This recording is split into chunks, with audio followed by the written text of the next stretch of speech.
በስመ አብ ወወልድ ወመንፈስ ቅዱስ አሐዱ አምላክ አሜን።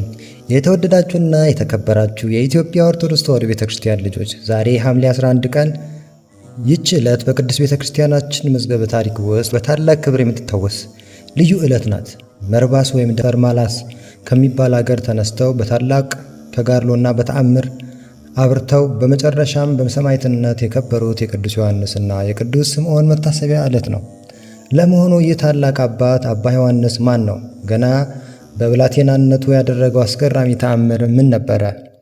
ደመና ነጥቃ ወደ ንጉሡ አልጋ ላይ እንዴት ወሰደችው? ንጉሡ የያዘውና የተቀደደው ቀሚሱስ ምን ሆነ? ዛሬ እኛስ ከእርሱ ሕይወት ምን እንማራለን? በዚህ ቪዲዮ ውስጥ የቅዱሳኑን ታሪክና ያደረጓቸውን ተአምራት በዝርዝርና በሰፊው እንመለከታለን።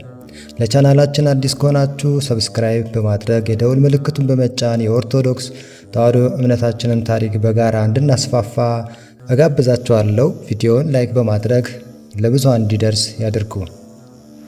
በስንክሳር ታሪካችን እንደተመዘገበው ሐምሌ 11 ቀን ቅዱስ ዮሐንስና የአባቱ ወንድም ልጅ ስምዖን በሰማዕትነት የከበሩበት ዕለት ነው። የዚህ ቅዱስ ዮሐንስ እናቱ መካን ነበረች፣ ልጅ አልነበራትም። አባቱም ያዝን ነበረ። ልጅ ይሰጠው ዘንድ ወደ እግዚአብሔር ሌሊትና ቀን ይለምንና ይማልል ነበረ። ከዚህም ጋር ልጅ ከሰጠኸኝ በሕይወቱ ዘመን ሁሉ ለአንተ አገልጋይ አደርገዋለሁ ብሎ ሰማያዊ ስዕለትን ተሳለ። እግዚአብሔርም የአባቱን ልመና ሰማ።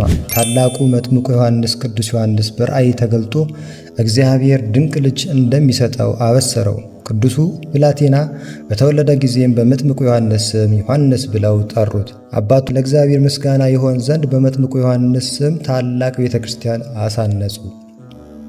ቅዱስ ዮሐንስ አድጎ ዕድሜው 12 ዓመት በሆነው ጊዜ አባቱ የበጎች እረኛ አደረገው። ነገር ግን ይህ ብላቴና ከምድር ይልቅ ሰማያዊ ነገር የሚናፍቅ እውነተኛ የእግዚአብሔር ወዳጅ ነበረ።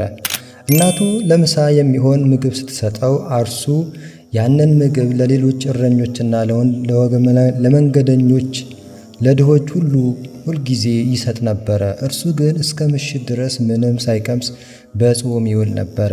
አባቱ ይህንን ወሬ በሰማ ጊዜ ነገሩ ሊያረጋግጥ ወደ በጎች ማሰማሪያው ቦታ ሄደ። ቅዱስ ዮሐንስ አባቱን ባየው ጊዜ ምግብ ስለሰጠው ይቆጣኛል ብሎ ፈርቶ ሊሸሽ ወደደ። አባቱም ይዞት የዛሬ ምሳህን የት አደረግከው አሳየኝ አለው። ብላቴናው ዮሐንስም በእግዚአብሔር ታምኖ ታይ ዘንድ ወደ መጠለያው ግባ አለው። አባቱ ወደ መጠለያው በገባ ጊዜ ግን አስደናቂ ነገር ሆነ። አገልግሎ የምግብ ዕቃው ትኩስ እንጀራ ተመልቶን አገኘው። አባቱ እጅግ አደነቀ፣ ተረበሸም። ከልጃቸው የሆነውን ተአምር ለሚስቱ ነገራት። ከዚያች ቀን ጀምሮ የእግዚአብሔር ጸጋ በልጃችን ላይ እንዳደረች አወቀው። ከበጎች እረኝነት አውጥተው የቤተ ክርስቲያን ትምህርት እንዲማር አደረጉት። ቅዱስ ዮሐንስ ዕድሜው 18 ዓመት ሲሞላው በንጽሕናውና በእውቀቱ ቅስና ተሾመ። አባቱ ሊያጋባው ቢወድም እርሱ ግን ድንግልናን መረጠ።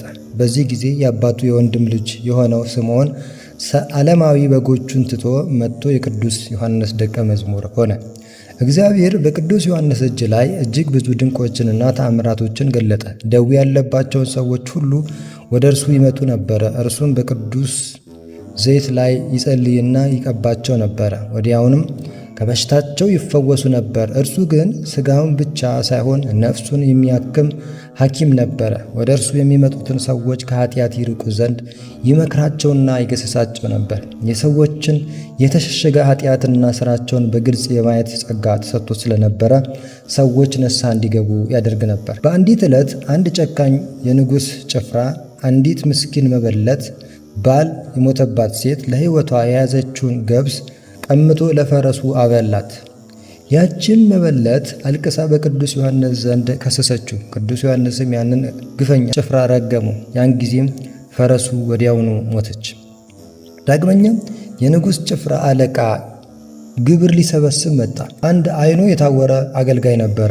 ይህ አገልጋይ ከቅዱስ ዮሐንስ ዘንድ ቀርቦ ተባረከ። ወዲያውኑም የታወረች ዓይኑ ተገለጠች፣ በእርሷም ድና አድርጎ አየ።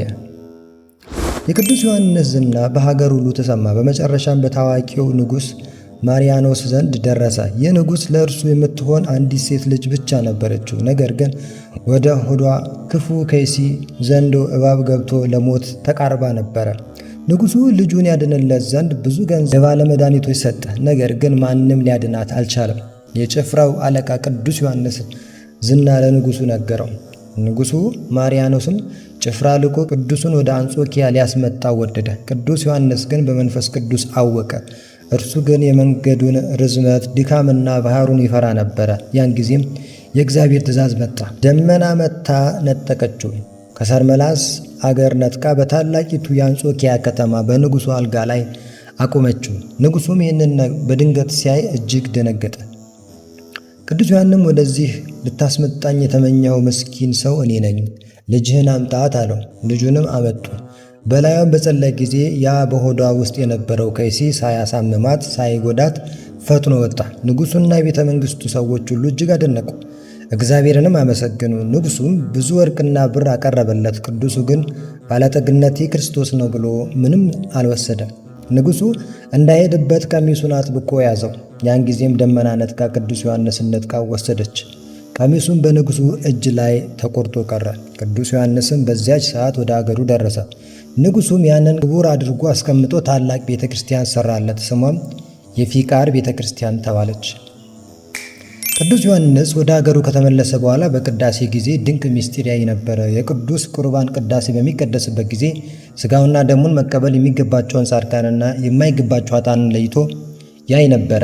ከዚህ በኋላ ጨካኙንና ከሃዲውን ንጉሥ ዲዮቅልጥያኖስ የጣዖት አምልኮ በዓለም ላይ ባወጀ ጊዜ ቅዱስ ዮሐንስና ደቀ መዝሙሩ ስምዖን የክርስቶስን ስም ለመመስከር ወሰኑ። ወደ እስክንድሪያ ከተማ ሄዱ። በመኮንኑ ፊቱም ቆመው እኛ የክርስቶስ አገልጋዮች ነን፣ ጣዖትን አናመልክም አሉ። መኮንኑም ጽኑ የሆነ ስቃይ አሰቃያቸው። በመጨረሻም ሐምሌ 11 ቀን ራሳቸውን በሰይፍ አስቆረጣቸው። የሰማዕትነት አክሊልም ተቀበሉ። ከሥጋቸውም ብዙ ድንቆችና ታምራት ተገለጡ። የተወደዳችሁ ወንድሞቼና እህቶቼ ከቅዱስ አባ ዮሐንስና ከቅዱስ ስምዖን ሕይወት ምን እንማራለን ስንል፣ አንደኛ ስዕለትን መፈጸም ነው። የአባቱ ስዕለት ተሰምቶ ቅዱስ ዮሐንስ ተወለደ። እኛም ለእግዚአብሔር የተሳልነውን መፈጸም እንዳለብን እንማራለን። ሁለተኛ ምጽዋትና ጾም ነው።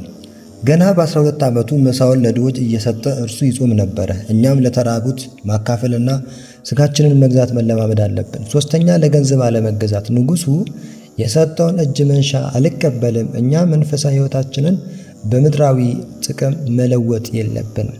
የእነዚህ ቅዱሳን ሰማዕታት ረድኤትና በረከት ያደረጉት ድንቅ ተአምርና ጸጋ በሁላችን ላይ ይደርብን። ቪዲዮን ለሌሎች በማጋራት የበረከቱ ተሳታፊ ያድርጉ። ወስብሐት ለእግዚአብሔር ወለወላዲቱ ድንግል ወለመስቀሉ ክቡር። ይቆየን።